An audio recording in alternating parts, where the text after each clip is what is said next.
Talk Radio.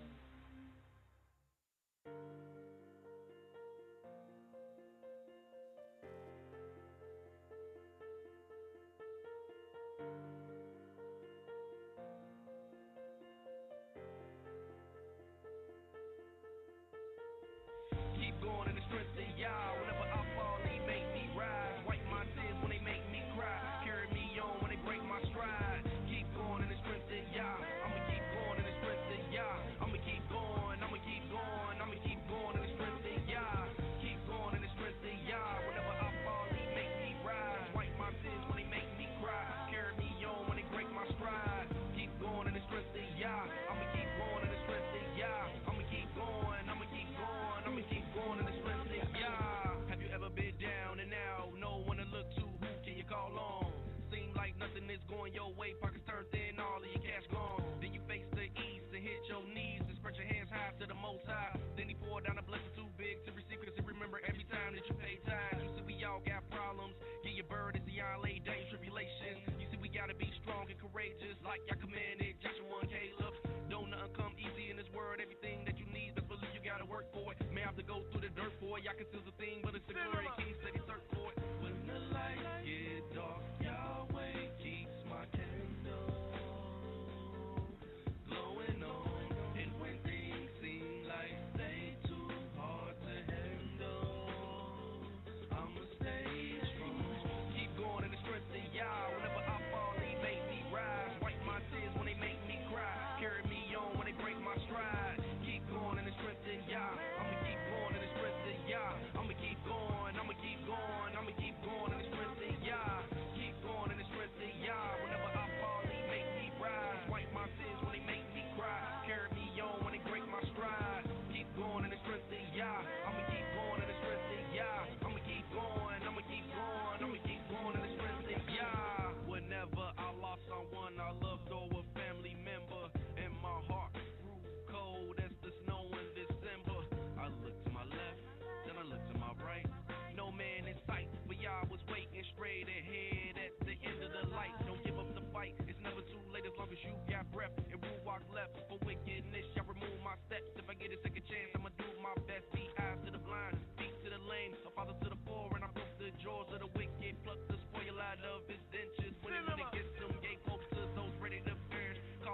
Praise the mighty Yah.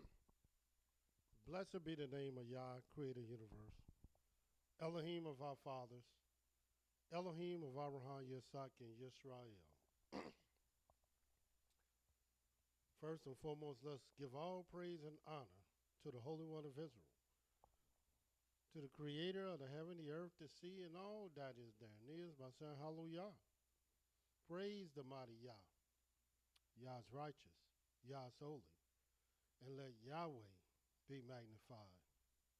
Once again, the Creator has allowed us to come before you another great and glorious day to bring to you his great, holy, and exalted words, even the words of truth.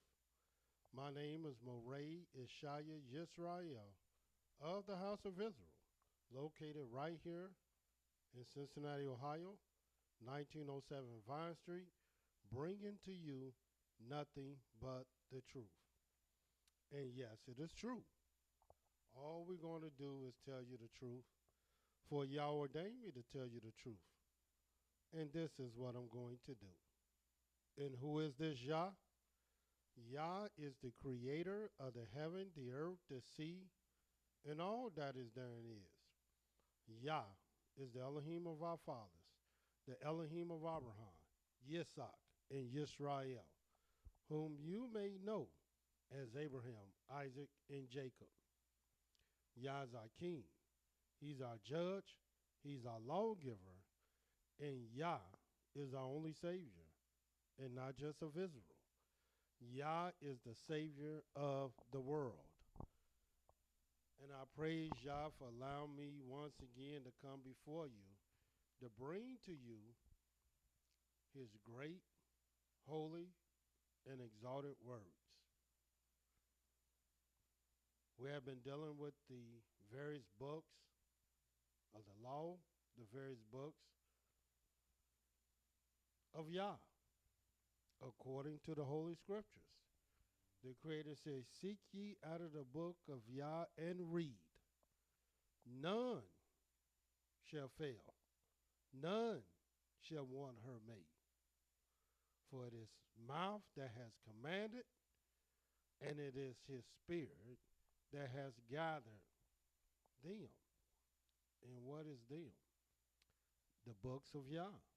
There are no other books that Yahweh will have prophets, where Yahweh will have words that will tell you, thus says Yahweh.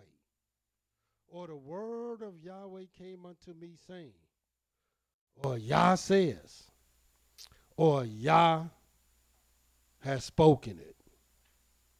Only the Holy Scriptures.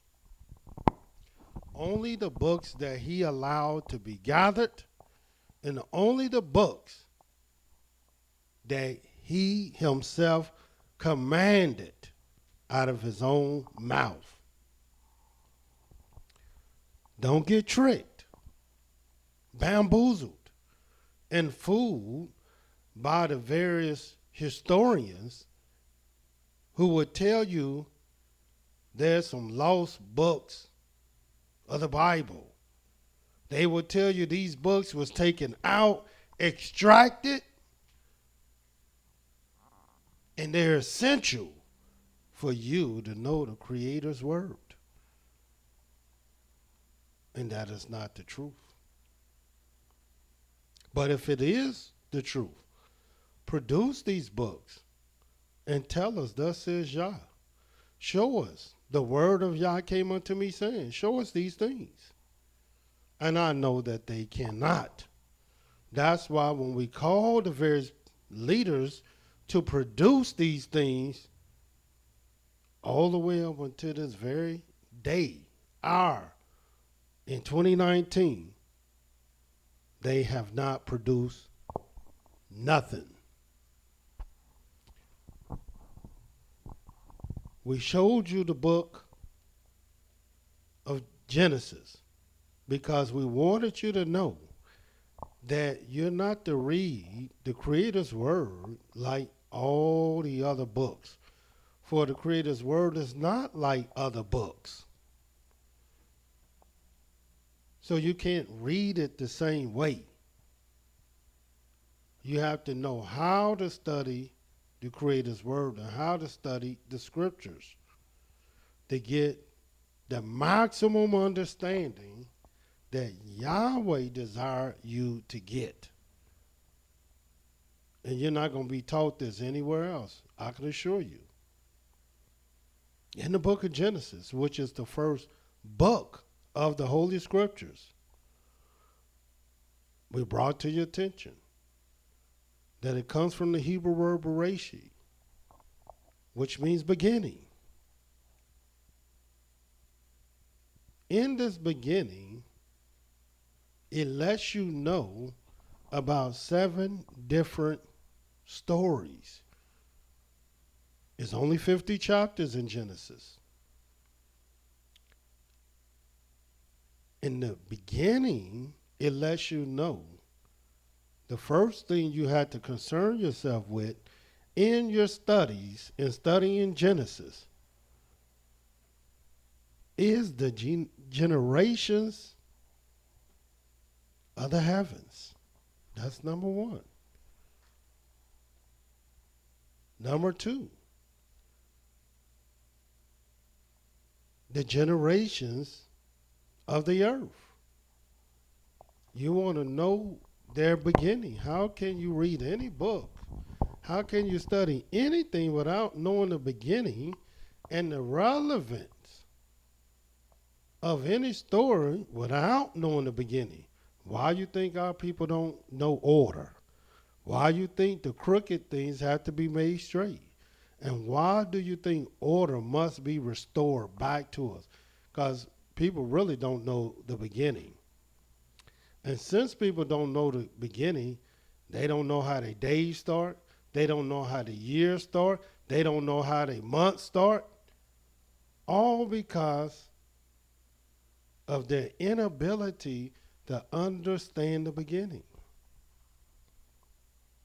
The third thing, after the generations of the heaven, the generations of the earth, but the third thing is the generations of the sons of Noah, Shem, Ham, and Japheth, which makes 6 different things that one can begin to study. Oh, right before I get to Noah's sons, I apologize. The third thing is the generation of Adam. Don't let me forget Adam, because he had a generation also. And the Creator said he set the bounds of the children of Israel, or the bounds of the sons of Adam, according to the number of the children of Israel. What is that number? If you don't know. So generations of Adam was number 3. And then Shem, Ham, and Japheth, which are the sons of Noah, whom Yahweh will use to populate the whole earth after it was destroyed by the flood waters. And the 7th thing in the book of Genesis, Bereshit, the beginning, because all this marks the beginning, is the study of the covenant son, the covenant child of Abraham. According to the scriptures, the Almighty said to Abram that he will be a blessing, and he will bless him.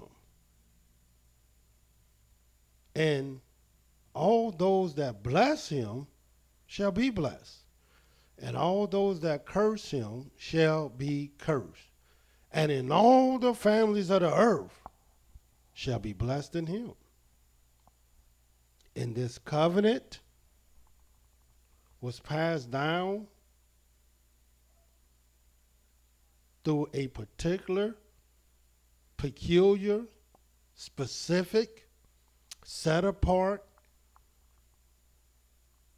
seed or offspring of Abram. who had many sons. But it was only one seed that would receive this covenant. And this was none other than Isaac and Jacob and the 12 tribes of Israel.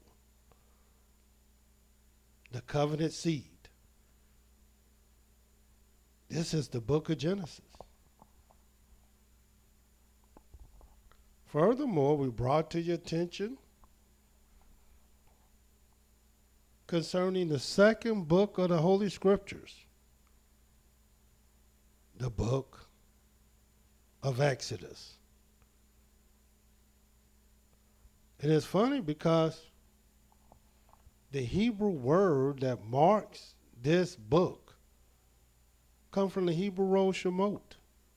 It don't mean Exodus at all. The title might have something to do with what the people did, but the Hebrew word for the title is not Exodus. The word Shemot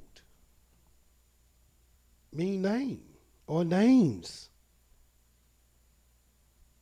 And you'll find it in the very first verse of Exodus where it tells you that these are the names.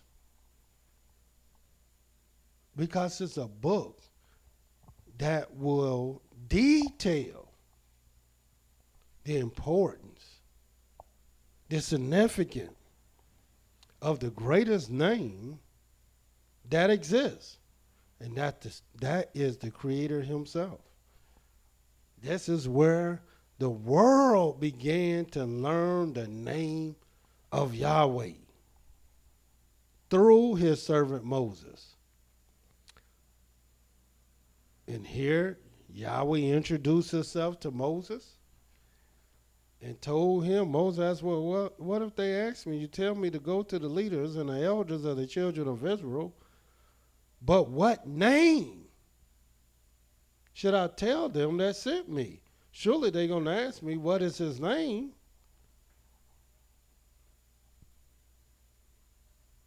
And he said, YAH, YIsraEL. I'll be what I shall be.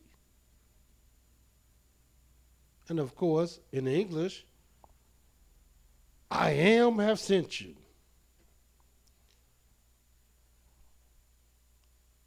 And we find that furthermore, or moreover, he said, Yahweh thy Elohim,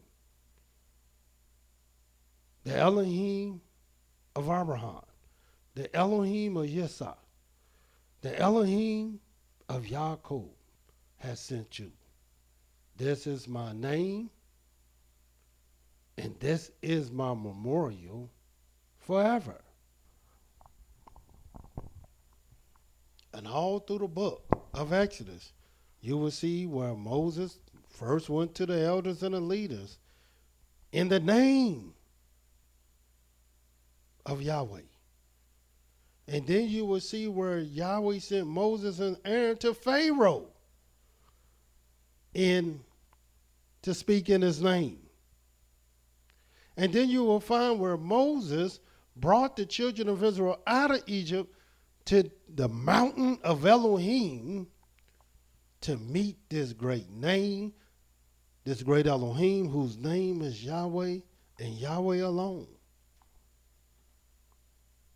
And then you will find that they were commanded to build the various articles and to give offerings for the articles, the sanctuary, the tabernacle, the altar,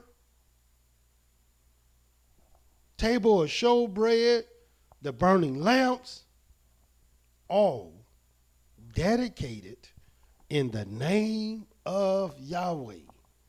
Well, that's what the book means. These are the names. Surely this is where you learn about the children of Israel also. Their names.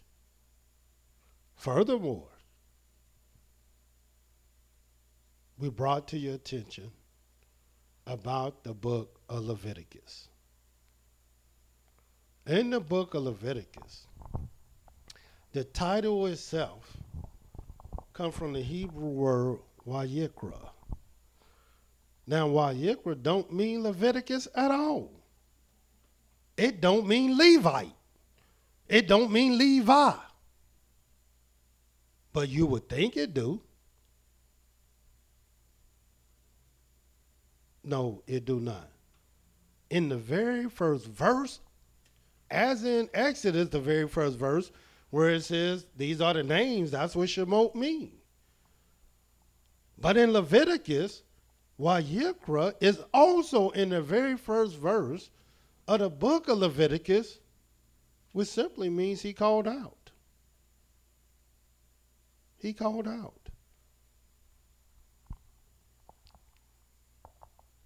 All you got to do is look up the word. And that's what it's going to tell you. And what type of calling was this? It was a holy calling. That's why when you get into the book of Leviticus, where do you think all the various offerings was called out to? Where do you find all the holy callings? Well, in the book of Leviticus.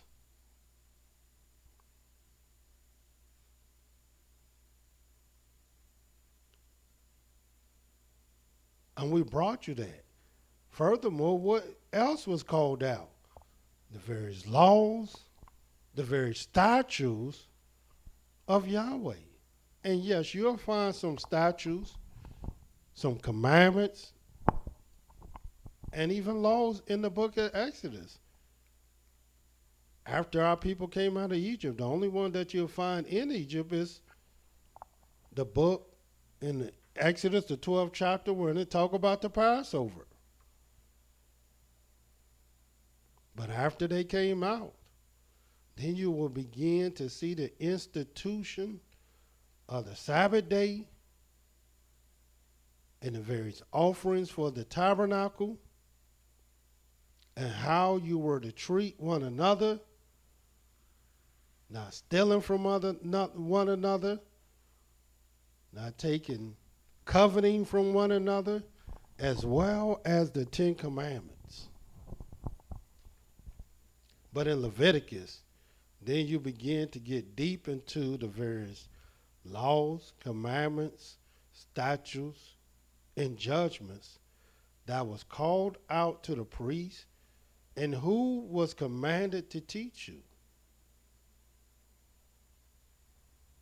The priests, the Levites. They were commanded to do this. And let me show you this in the book of Leviticus, the 10th chapter.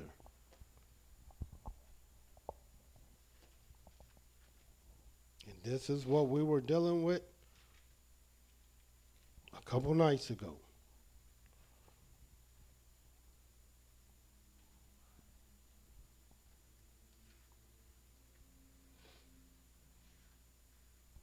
If we let our enemies teach us, in which we have, we wouldn't know what these words meant.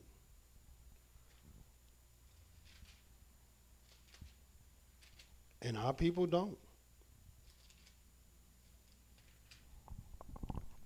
In the book of Leviticus, the 10th chapter, starting at the 8th verse.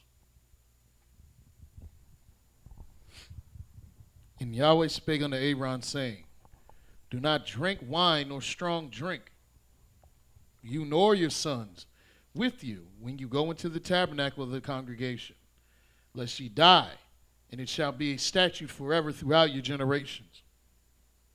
And that you may put difference between holy and unholy. That you may put a difference between the holy, because this is the third book of the Holy Scriptures, third book of the Bible. The third represents holiness. And now they're being told to put a difference between the holy and the what? Unholy. And the unholy. Go ahead. And between the unclean and clean. And between the unclean and the clean. And that you may teach the children of Israel all the statutes which Yahweh has spoken to them by the hand of Moses. Yeah, these statutes was essential because the statutes are forever. And these statutes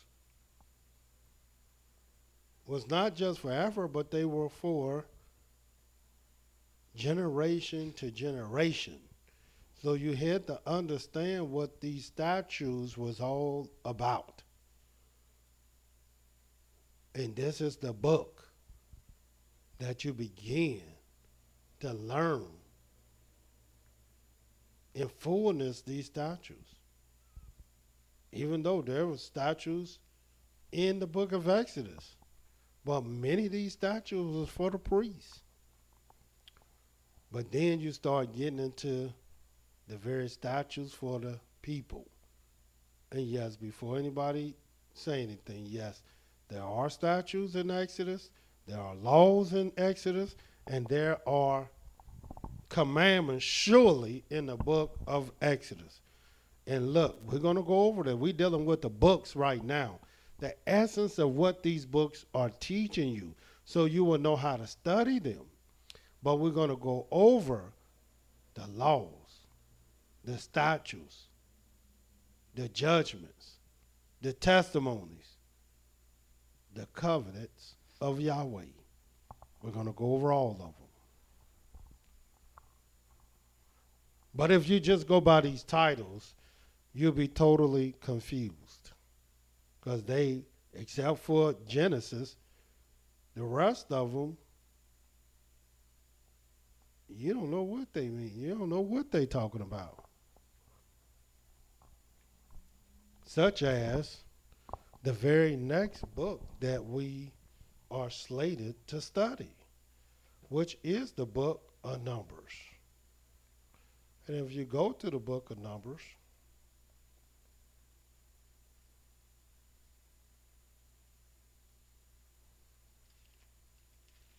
in the book of Numbers is no difference. Numbers, the first chapter. This is the fourth book of the Holy Scriptures. So it seemed reasonable why they were called it Numbers, since when you read the book of Numbers, you see the sum of the children of Israel. You see how you had to count at a certain age. You had to count a certain amount of people when they get a certain age. You separated the tribes by their standard, which means their flag, their order. So it is understandable. But the Hebrew word, the title for this book, don't mean numbers at all. It comes from the Hebrew word bamidbar, which simply means in the wilderness. Don't mean numbers at all.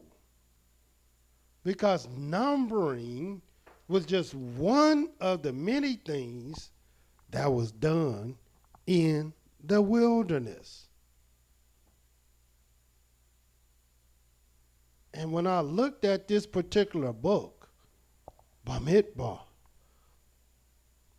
and I looked at the other books, such as Exodus and Leviticus, even Deuteronomy, just about the whole story of the children of Israel is told in the book of Numbers. Even though you start reading in the book of Exodus when they came out of Egypt.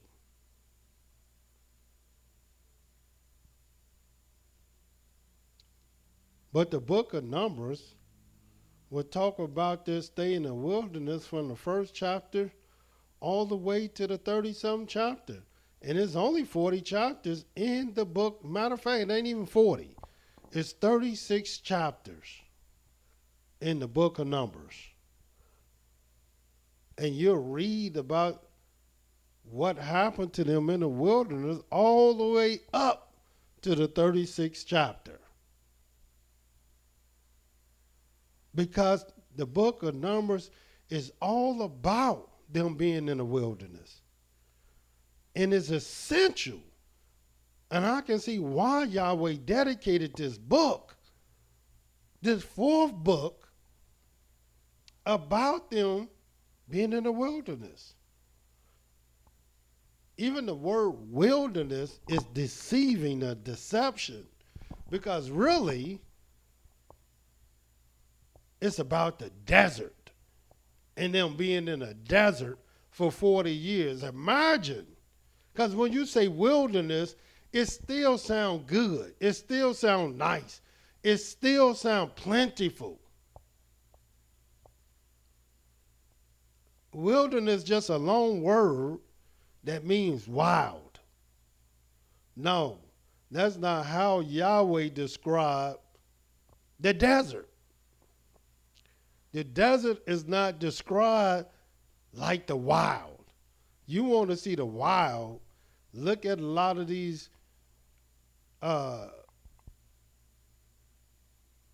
movies, or what they call history channels, where they go into the forest, and you'll see the wild then. And then see what's going on in the desert. And you'll sit there a long time before you see some wild, unless you see some come up out of the sand, which did come up out of the sand. But let me show you how important this wilderness, according to the scriptures, was, that you needed to notice, because if you're going to study the book of Numbers, this is what you're going to learn about. What happened to our people in the wilderness. What's the very first verse? So you can see what I'm telling you is the truth. Watch what it says. Numbers 1, verse 1. And Yahweh spoke to Moshe in the wilderness of Sinai. In the wilderness of Sinai. That word wilderness, it means Bamidbar, or really Midbar. When you say in the wilderness, Bamidbar, that's what it means. And where did he first start speaking? He spoke to them in the wilderness of Sinai, in the tabernacle of the congregation, on the first day of the second month, in the second year after they had come out of the land of Egypt, saying. And this is what he began to tell them. But this is the second year. They done spied out the land. They done did other things in the wilderness. They done received the 10 Commandments. All that has already happened. This is the second year.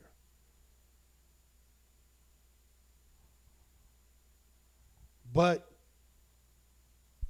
one of the greatest stories,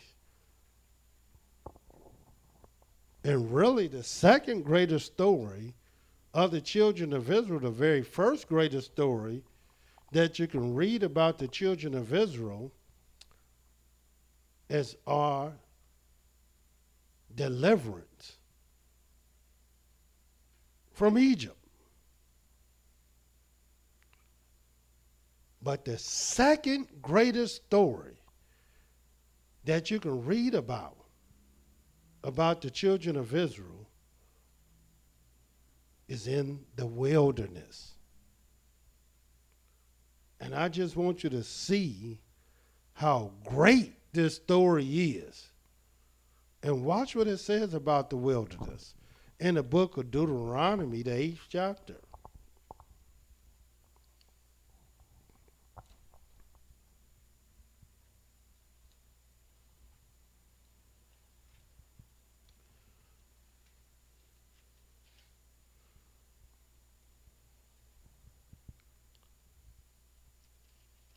In the book of Deuteronomy, the 8th chapter, starting at the very first verse. All the commandments which I command you this day shall you observe to do, that ye may live and multiply, and go in and possess the land, which Yahweh sware unto your fathers. And you shall remember all the way which Yahweh your Elohim led thee these 40 years in the wilderness. You notice he said, and that is that a commandment? and thou shalt remember all the way which Yahweh your Elohim led you these 40 years in the wilderness. In other words,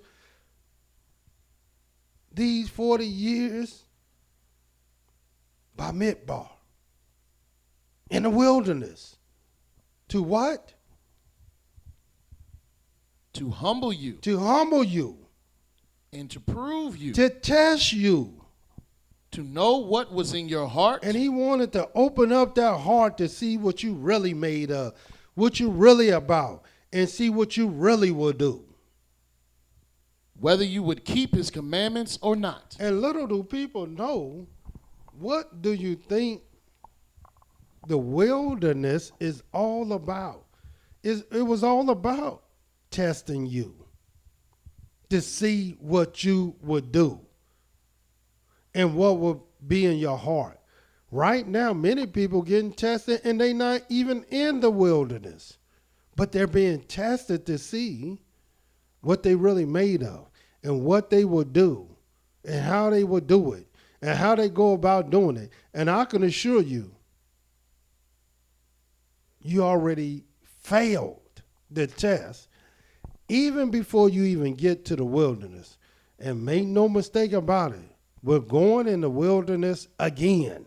That's why this is the second greatest story ever told. In the wilderness.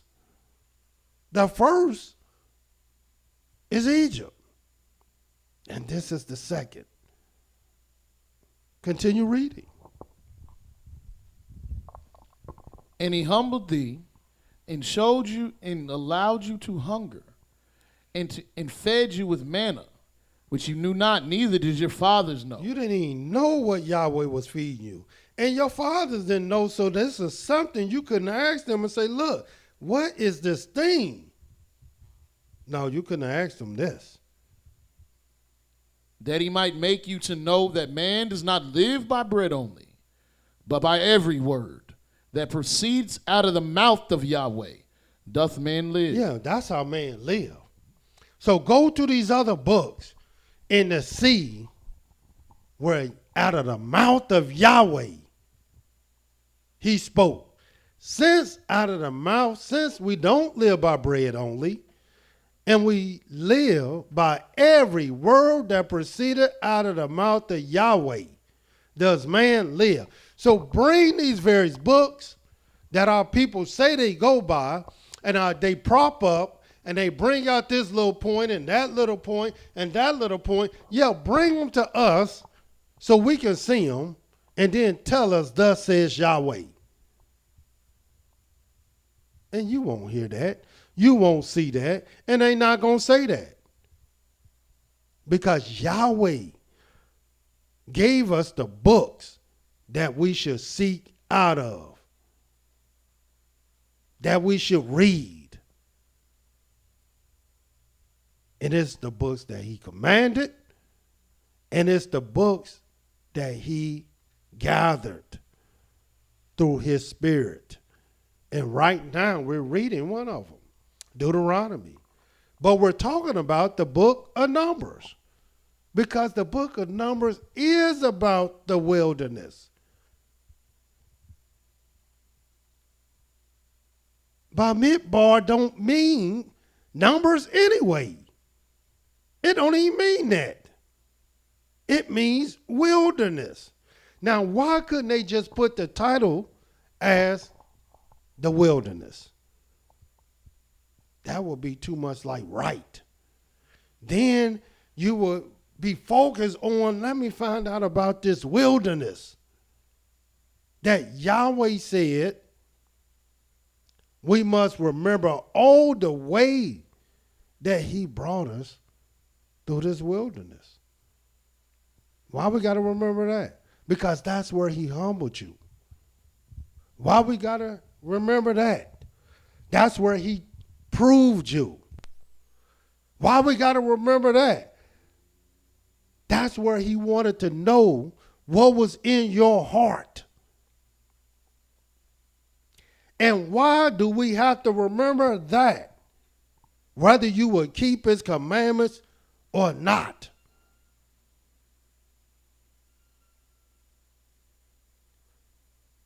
Was it good or bad? It was bad because he suffered you to hunger.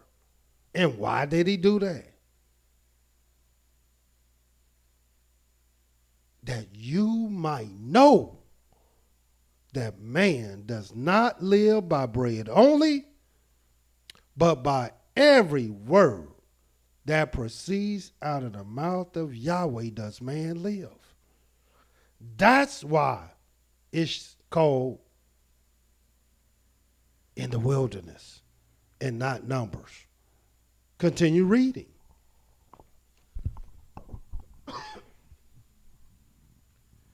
Verse 4. Your clothing became not old upon you, neither did your foot swell these 40 years. You shall also consider in your heart that as a man chasteneth his son, so Yahweh your Elohim chastens you. Therefore you shall keep the commandments of Yahweh your Elohim, to walk in his ways and to fear him. And little do people know, when we receive the commandments, the laws, the statutes, and judgment, not one law, not one commandment, not one statute, not one judgment we learned in the land. These are all the things we learned way before we got to the land. And I can assure you, we're not going to learn these laws in the land in the future.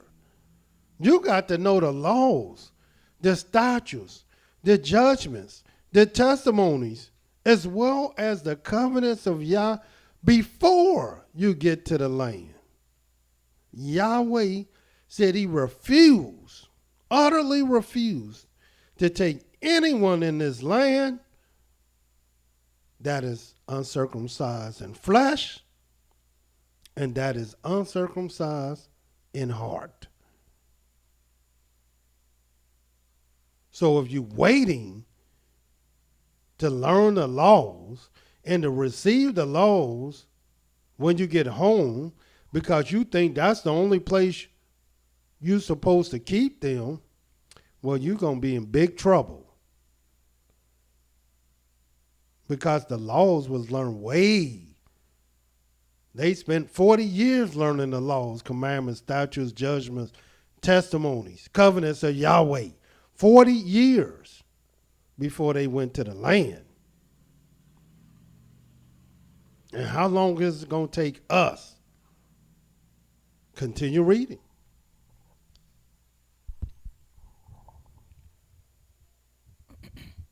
For Yahweh your, verse 6, therefore you shall keep the commandments of Yah your Elohim, to walk in his ways and to fear him. For Yahweh your Elohim brings you into a good land, a land of brooks of water. Brooks of water. Of fountains and depths that spring out of the valleys and hills. Mm-hmm. A land of wheat and barley, and vines and fig trees, and pomegranates. A land of olive oil and honey. No wonder it's called the promised land. No wonder everyone wants the land except for our people. We think the promised land in America. There's no olive oil and honey and pomegranates here in America, and fig trees and vines and barley and wheat, except something polluted. 9 verse. A land wherein you shall eat the bread without scarceness. You shall not lack anything in it. A land whose stones are iron, and out of whose hills you may dig brass. Yeah, that's what was in the promised land. The land that was promised to our fathers. But what was in the wilderness? Watch this, the 14th verse.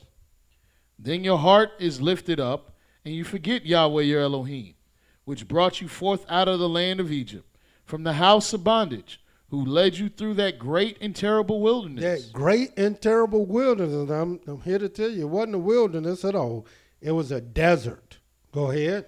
Wherein were fiery serpents. Fiery serpents. And scorpions. Scorpions. And drought. Drought. Where there was no water. And it wasn't no water. Who brought you forth water out of the rock of flint. Who fed you in the wilderness with with manna, which your fathers knew not, that he might humble you, and that he might prove you, to do you good at your latter end. And this is why you must know the book of Numbers. This is why you must know correctly called in the wilderness, the second greatest story you'll read. And really it's the third greatest story, because the first greatest story is about the beginning. But dealing with the children of Israel, it's the second greatest story, because it's the story that was told to our people after they came out of Egypt. And there is no story like that. That's number one. But I just want you to see what happened in the wilderness. Because look what Yahweh said about this wilderness, in which the book of Numbers is correctly called. Look at Deuteronomy 7.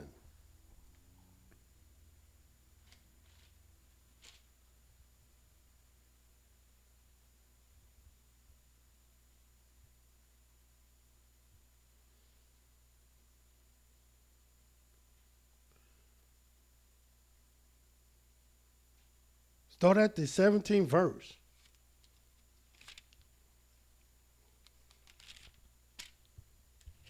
If you shall say in your heart, these nations are more than I, how can I dispose of them?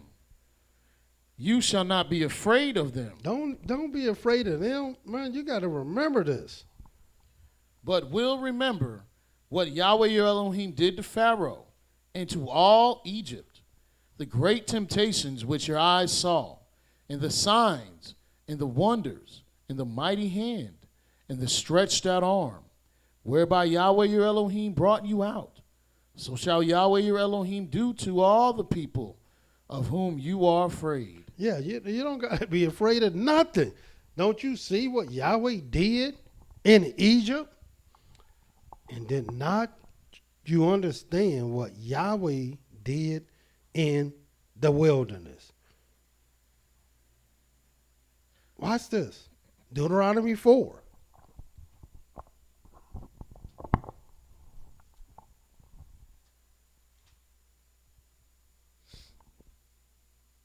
Thirty-second verse.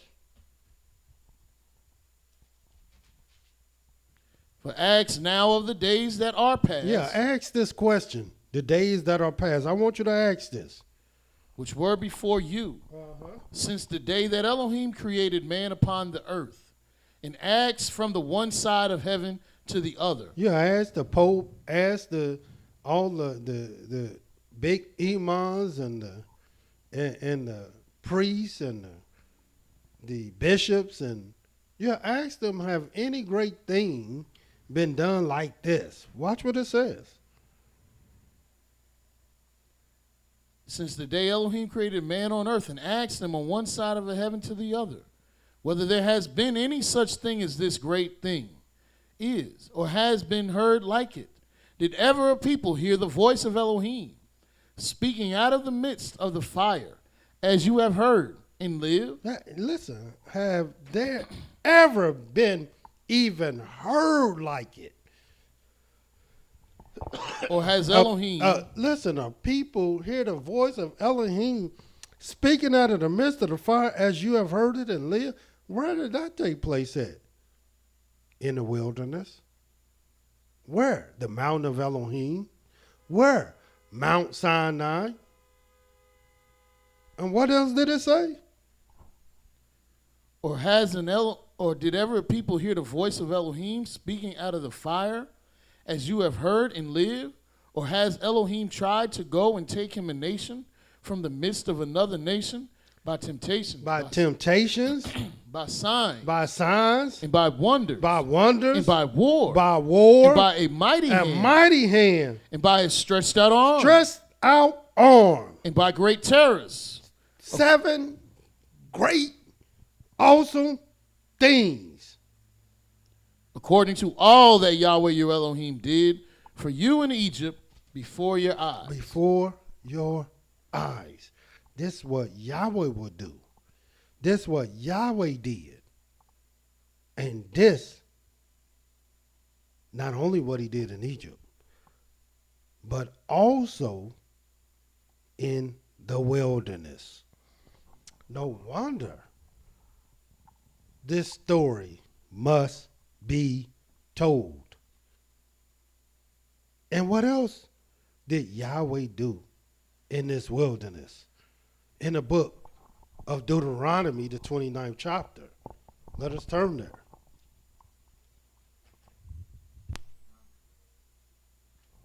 Hmm. 29.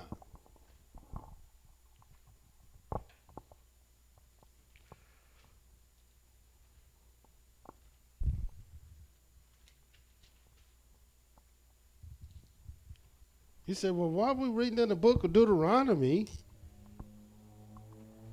about the wilderness? If Numbers is about the wilderness. Because in Deuteronomy, it's recapping. It's re-educating you on what happened. And we'll go to the book of Numbers so you can see. But watch this in Deuteronomy 29, the very first verse. These are the words of the covenant which Yahweh commanded Moses to make with the children of Israel in the land of Moab, beside the covenant which he made with them in Horeb. And where's that at? Watch what it says. And Moses called to all Israel and said to them, you have seen all that Yahweh did before your eyes in the land of Egypt, to Pharaoh, and to all his servants, and to all his land. The great temptations which your eyes have seen, the signs and those great miracles. Yet Yahweh has not given you a heart to perceive, and eyes to see, and ears to hear unto this day. Yeah, in other words, the people who came out of Egypt, their heart didn't perceive it. Their eyes really didn't see it. Their ears was not open to hear it and to receive it. Now, all the way up until this day, when they at the end of the 40 years, just like we're at the end of our 400 years. I mean, we're really at the beginning, but we're at the end of the beginning of these 400 years. And now it's time for your heart to perceive, your eyes to see, your ears to hear. And watch what it says in the 5th verse. And I have led you 40 years in the wilderness. I led you 40 years in the wilderness.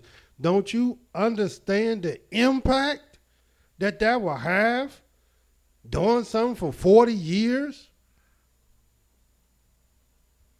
Your clothes have not grown old upon you, and your shoe has not grown old upon your foot. Yeah, that's not some arbitrary things. This was very major that your clothes wasn't grown on, and your shoe didn't grow old upon your foot. These were miracles, but you didn't realize it because our people was complaining, as they do today. They complain so much they don't even know when they're blessed. 6th verse. You have not eaten bread. You didn't even eat bread. Neither have you drunk wine or strong drink. And you thought you couldn't even live without wine and strong drink. That ye might know that I am Yahweh your Elohim. Yeah, but you can. If you want to know Yahweh your Elohim, what kind of mind know Yahweh? What kind of mind is close to Yahweh? And he's high all the time. For whatever reason. You think you got to be high to be well? No. Yahweh wounds and Yahweh heals. And these 40 years, He put us in a certain type of condition where we will only depend on him for everything. If we want to be healed, if we wanted to eat, if we wanted to drink, and even our shoes and clothes did not wax old. Now, do you understand why you must learn, read, and study the story in the wilderness? That's what the whole book is about. That's what it's dealing with. Watch what it says in Deuteronomy 32.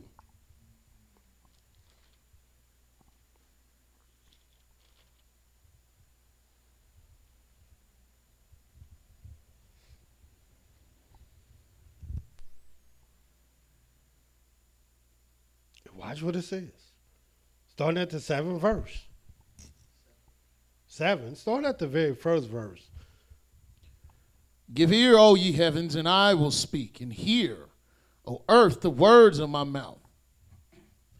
My doctrine shall drop as the rain, my speech shall distill as the dew, as the small rain upon the tender herb, and as the showers upon the grass. Because I will publish the name of Yahweh. Ascribe ye greatness unto our Elohim. He is the rock, his work is perfect, for all his ways are judgment. Elohim of truth and without iniquity, just and right is he. They have corrupted themselves. Their spot is not the spot of his children. They are a perverse and crooked generation. If that was a perverse and crooked generation, what type of generation do you think this is? Do you thus repay Yahweh, O foolish people and unwise? Is not he your father that has brought you? Has he not made you and established you? Yeah, is not he that the one made you and bought you and established you and made you? Why can't we humble ourselves to understand this? Remember the days of old. Consider the years of many generations. Ask your father, and he will show you. Your elders, and they will tell you. When the Most High divided the nations to their inheritance, when he separated the sons of Adam, he set the bounds of the people according to the number of the children of YIsraEL. For Yahweh's portion is his people. Yaakov is the lot of his inheritance. And watch what it says in the 10th verse. He found him in a desert. He found him in a desert land. And of course, this what it really should be. In the wilderness. Go ahead. And in the waste, howling wilderness. The waste, howling wilderness. Nothing but howling. He led him about. And he led him about. He guided him. He instructed him. Yeah, because he gave him his law. He kept him as the apple of his eye. Yeah, because he was a cloud by day and a fire by night. As an eagle stirs up her nest, flutters over her young, spreads abroad her wings, takes them, bears them on her wings. So Yahweh alone did lead them. Just like a bird that flutters over her nest, Yahweh fluttered over us, cloud by day, fire by night. And guess what was with us? 12th verse. So Yahweh did lead them. So Yahweh alone did lead him. And there was no strange Elohim with him. There was no strange Elohim. There was no JC. There was no Islamic or Christian deity. There was no other deity, period. He did this alone. Continue reading. He made him to ride on the high places of the earth, that he might eat the increase of the fields. And he made him to suck honey out of the rock, and oil out of the flinty rock, butter of cows, and milk of sheep, with the fat of lambs, and rams of the breed of Bashan, and goats with the fat of kidneys of wheat. And you did drink the pure blood of the grape. But Jeshurun grew fat and kicked. You have grown fat. You are waxen thick. You are covered with fatness. Then he forsook Elohim, which made him, and lightly esteemed the rock of his salvation. They provoked him to jealousy with strange Elohim. With abominations provoked they him to anger. They sacrificed unto devils, not unto Elohim, to deities whom they knew not, to new deities that came newly up, whom your fathers feared not. Our fathers didn't even know these things, didn't fear these things. These some new nothings.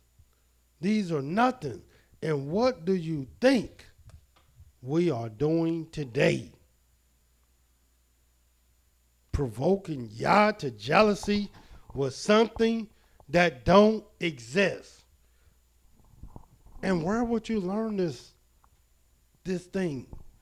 story? In the wilderness. There's an old wise saying, he that don't know his history is destined to repeat it. And here it is, our people don't know the story of the wilderness, and guess what? We're repeating the very thing that we don't know. Because if you knew the story of the wilderness, would you complain as much? Would you tempt Yah 10 different times?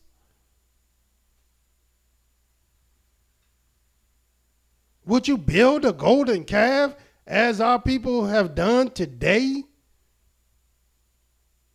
And put that golden calf around their necks, on their earlobes, on their heart, on their temples?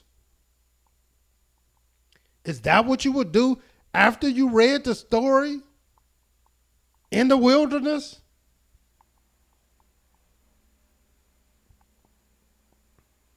How our wicked people challenge their leaders whom Yahweh himself set up as they doing today? No. If you knew the story of the wilderness, where Yahweh tested you, where Yahweh proved you, where Yahweh wanted to see what was in your heart and suffered you to hunger. And today, many of our people suffering, and they don't even know why. They don't even realize it's just a test. They don't even realize it's just to see what's in their heart.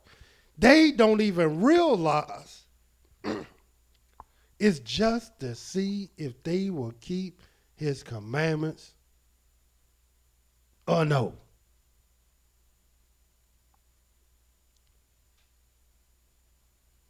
In the wilderness. Watch what it says in the book of Exodus 16.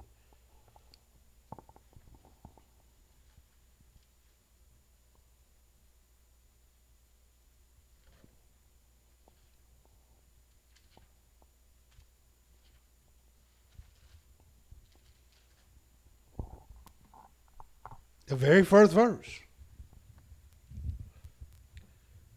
And they took their journey from Elim. And all the congregation of the children of Israel came to the wilderness of Sin. The wilderness of sin. Which is between Elim and Sinai. And on the 15th day of the second month, after their departing out of the land of Egypt. Yeah, this is just 30 days. This is the second month after they departed out of Egypt. 30 days later, look what will happen. And the whole congregation of the children of Israel murmured against Moses and Aaron in the wilderness. In the wilderness, by Midbar. And look, they already complaining. 30 days in. We left the 15th, and it's just the 15th of the second month. 30 days later. And watch the third verse. And the children of Israel said to them, would to Elohim that we had died by the hand of Yahweh in the land of Egypt, when we sat by the flesh pots, and when we did eat bread to the full. For you have brought us forth into this wilderness to kill this whole assembly with hunger. You brought us in this wilderness to kill us. What kind of fool would talk like that after seeing what Yahweh did to bring us out of Egypt? The children of Israel. That's the fool who would do and say such a thing. But little did they know, what was it all for? The fourth verse. Then said Yahweh to Moses, behold, I will rain bread from heaven for you, and the people shall go out and gather a certain rate every day, that I may prove them. That I might test them. Whether they will walk in my law or not. Whether they will walk in my law or not. That's what Yahweh wanted to do. That's what Yahweh did. Test the people to see what was in their heart. Whether they will keep his law or not. And that's what's going on today. You think you and your husband just having problems. You're being tested. And you're failing. Thinking you being slain, oh, he's not going to get over on me. Well, you done got over on yourself. Because you're being tested. And you don't even realize your heart is being discovered as we speak.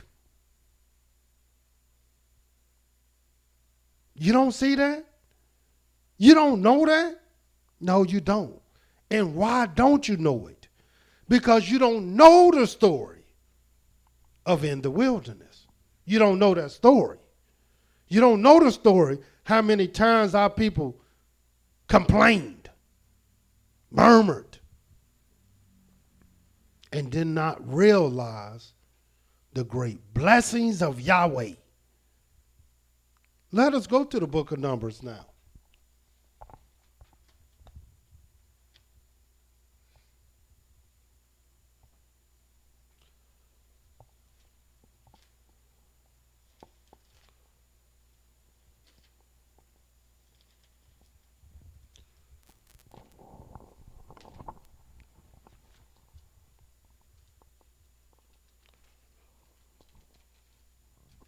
And as I stated before,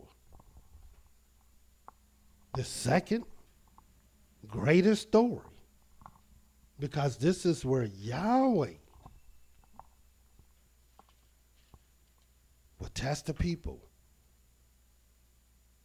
This is where he will prove the people. This is where he will see what's in your heart and whether you will keep his commandments or no. And we showed you what it means in the first chapter, the very first verse. And we see here, yes, they began to number the children of Israel. And I don't want to skip this part. So we're going to go to Numbers, the third chapter, and watch what it says. Starting at the 44th verse.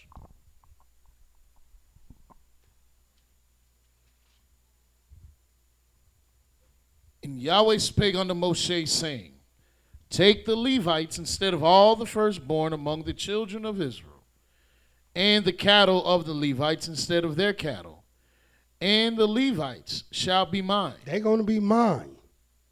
I am Yahweh. I am Yahweh. In other words, instead of you missing your firstborns, and they being taken away from you and set up for the priesthood, Yahweh said, no, give me the Levites instead of all the firstborn of the cattle and all the firstborn of the children of Israel. And what are we to do with them, Yahweh, once we do that? Continue reading. And for those that are to be redeemed, of the 213 of the firstborn of the children of Israel, which are more than the Levites. It's more than the Levites. Go ahead. You shall even take 5 shekels apiece by the poll, after the shekel of the sanctuary. Shall you take them? The shekel is 20 gerahs.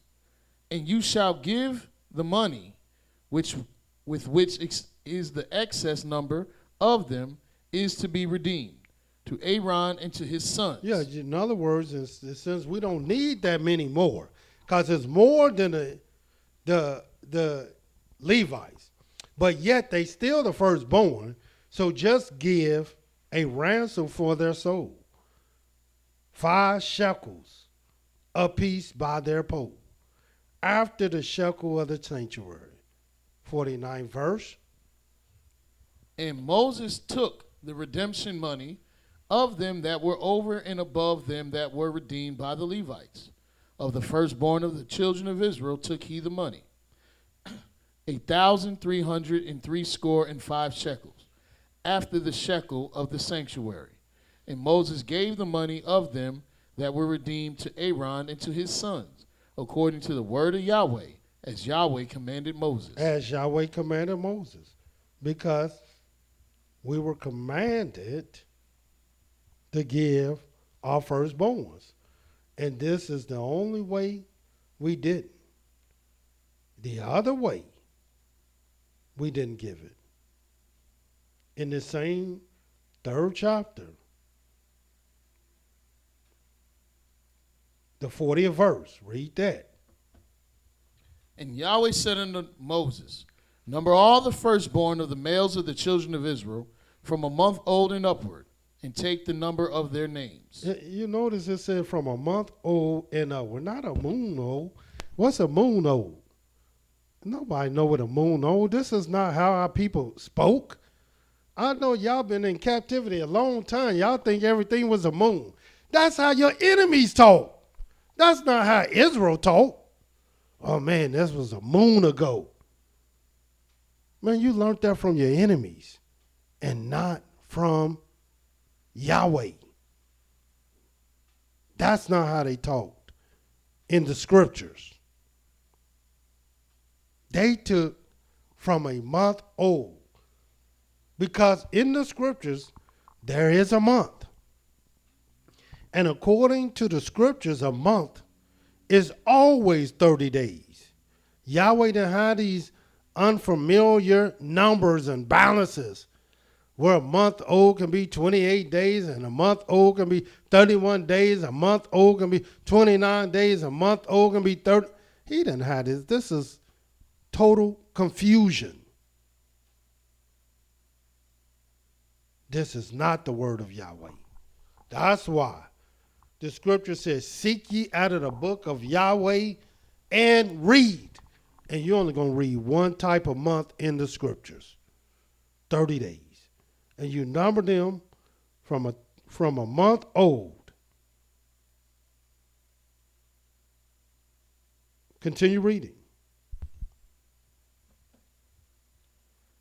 And you shall take the Levites from me, I am Yahweh, instead of all your firstborn among the children of Israel.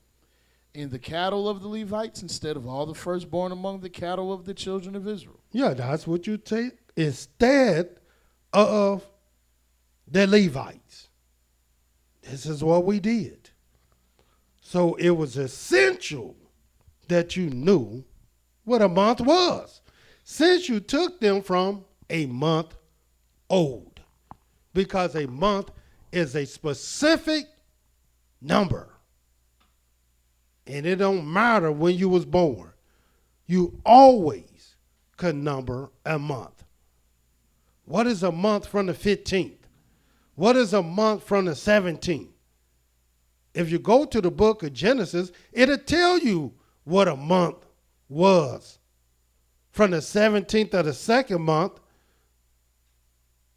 to the 17th of the 7th month. 150 days. 5 months, 30 days each month. And I don't care what day of the month it is. You can always know what a month is because there's somebody born every day. And you can always number when a month old is. All you got to know is when they are born. And you'll know what a month old is. The book of Numbers. In the wilderness. Watch this. Numbers, the 9th chapter. Just show you a few things. Because this is what happened in the wilderness. You had to read this book. It's the second greatest story ever told when it comes to the children of Israel. The first is coming out of Egypt. And then the wilderness. How you going to know this story here in the book of Numbers, the 9th chapter, starting at the very first verse? Yahweh spake unto Moses in the wilderness of Sinai in the first month of the 2nd year after they came out of the land of Egypt, saying, let the children of Israel also keep the Passover at his appointed season in the 14th day of this month at evening. You shall keep it in his appointed season, according to all the rites of it, and according to all the ceremonies thereof, shall ye keep it. And Moses spake to the children of Israel, that they should keep the Passover. And they kept the Passover on the 14th day of the first month, at evening, in the wilderness of Sinai, according to all that Yahweh commanded Moses, so did the children of Israel. This is what they did because this was the law. This was the statute. This is the ordinance of the Passover. And the ordinance is a statute. Continue reading. And there were certain men who were defiled by the dead body of a man, that they could not keep the Passover on that day. And they came before Moses and before Aaron on that day. And those men said to him, we are defiled by the dead body of a man. Why are we kept back, that we may not offer an offering of Yahweh in his appointed season among the children of Israel? And Moses said unto them, stand still, and I will hear what Yahweh will command concerning you.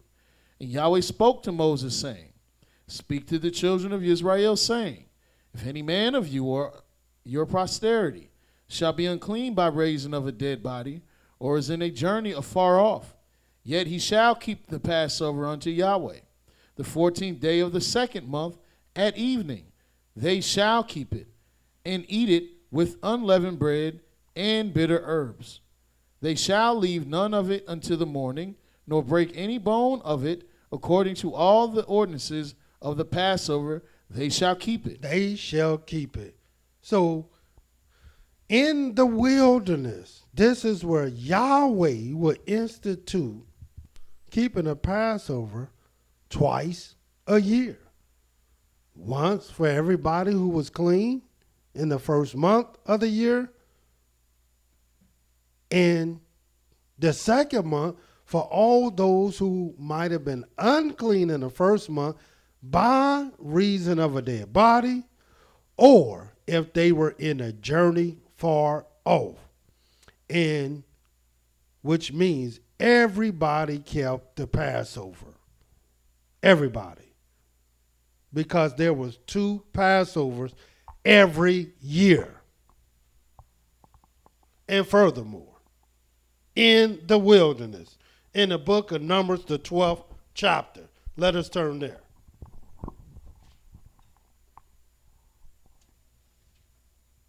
The very first verse. And Miriam and Aaron spoke against Moses because of the Ethiopian woman whom he had married. For he had married an Ethiopian woman. And they said, has Yahweh indeed spoken only by Moses? Has he not spoken also by us? And Yahweh heard it. Now the man Moses was very meek above all the men which were upon the face of the earth. And Yahweh spoke suddenly unto Moses, and unto Aaron, and to Miriam, come out, ye three, to the tabernacle of the congregation, and they three came out. And Yahweh came down in the pillar of a cloud and stood at the door of the tabernacle and called Aaron and Miriam, and they both came forth. And he said, hear now my words. If there is a prophet among you, I, Yahweh, will make myself known to him in a vision, and I will speak to him in a dream. My servant Moses is not so, who is faithful in all my house. With him will I speak mouth to mouth, even apparently, and not in dark speeches. In the likeness of Yahweh shall he behold. Why then were you not afraid to speak against my servant Moses? And the anger of Yahweh was kindled against them, and he departed. And the cloud departed from off the tabernacle, and behold, Miriam became leprous, white as snow. She became leprous, white as snow. And Aaron looked upon Miriam. He looked upon Miriam. And behold, she was leprous. She was white. And Aaron said unto Moses, alas, my master, I beseech thee, lay not this sin upon us, wherein we have done foolishly, and wherein we have sinned.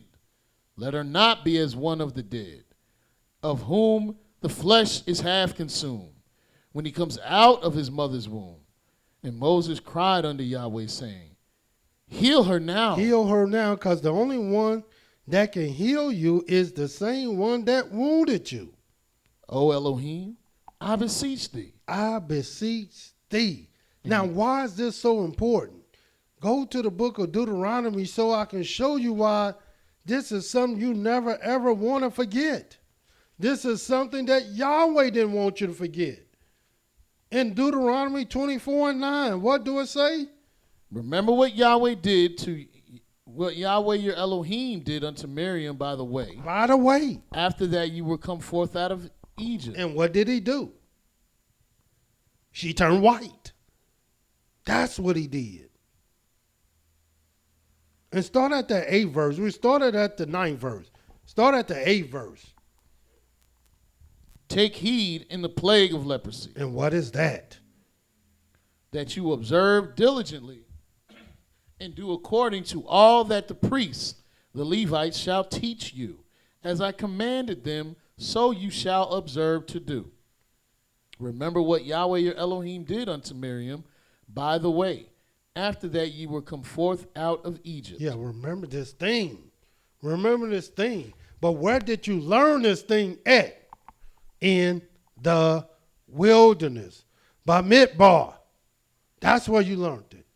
That's where it was seen. That's where it was told. That's the story in which it came from.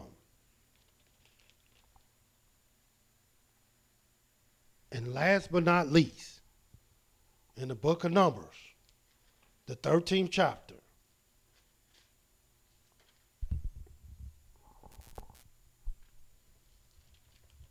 just showing you how important this thing is.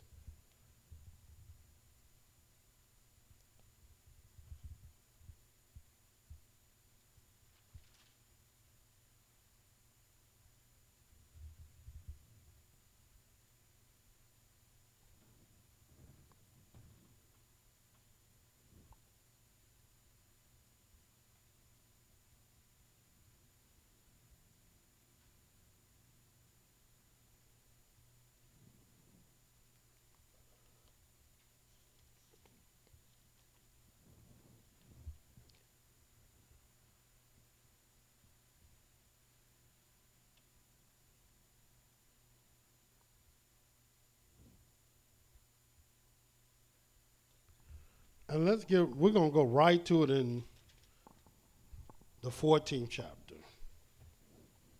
Numbers 14th chapter.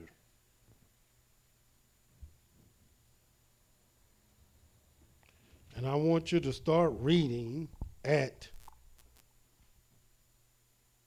the 11th verse.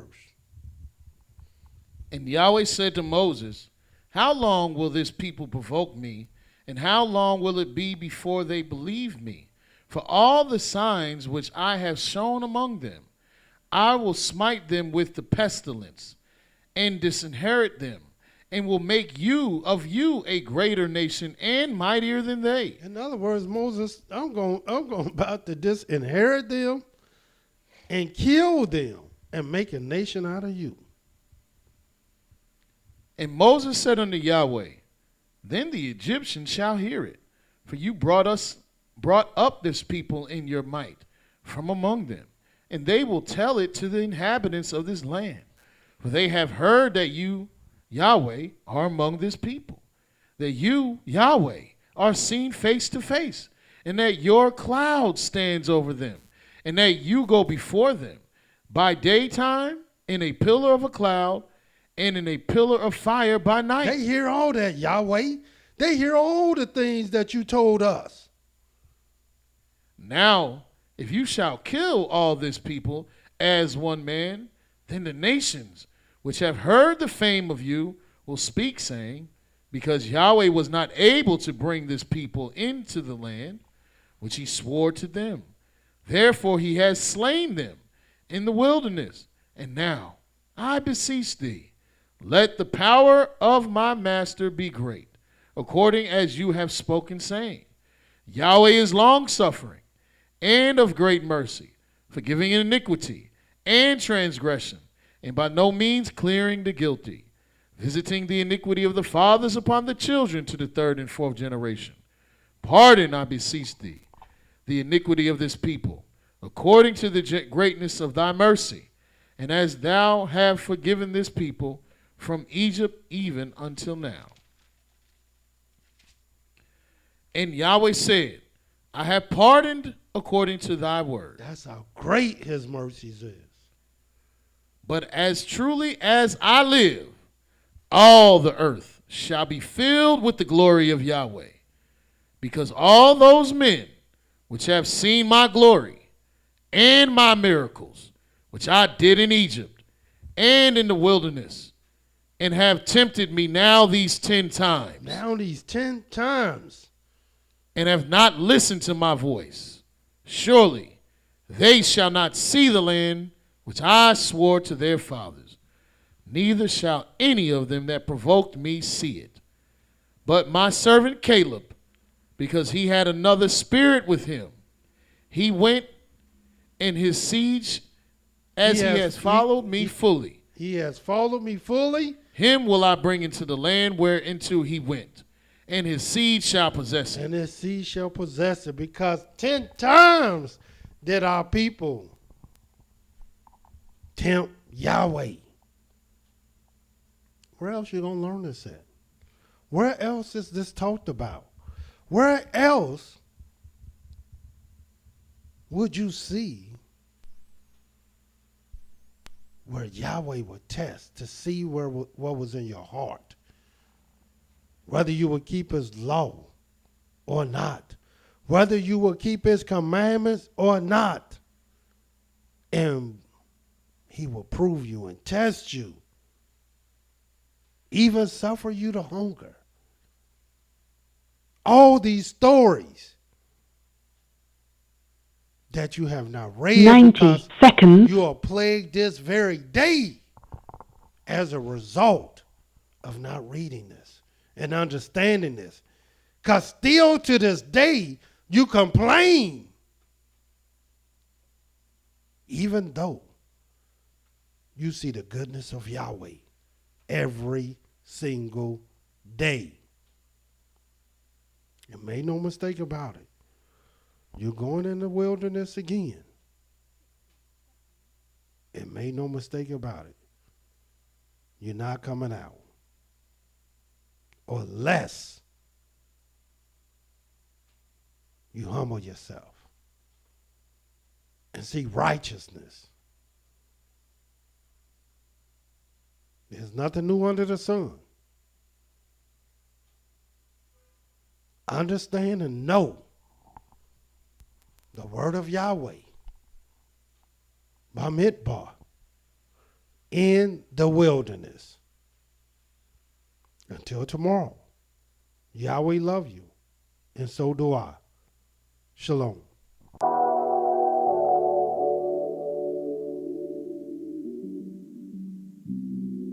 Ten seconds.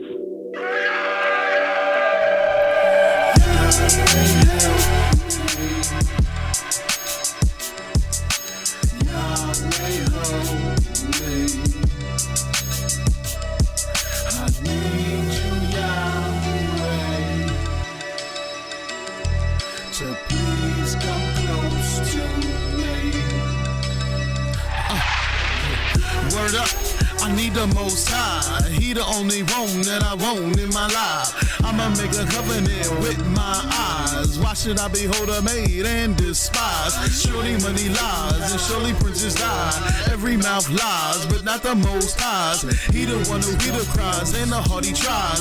He never breaks ties, I'll never compromise. I played him beat times, he took away the shine. He put me on the grind, I had to get refined. I'm starting from behind, I'm running out of time. This is a state emergency. Yahweh Elohim, please come close to me. Yahweh Elohim, please come and hold me. Yahweh Elohim, please come and help me. Yahweh Elohim, please come and help me. Yahweh help me.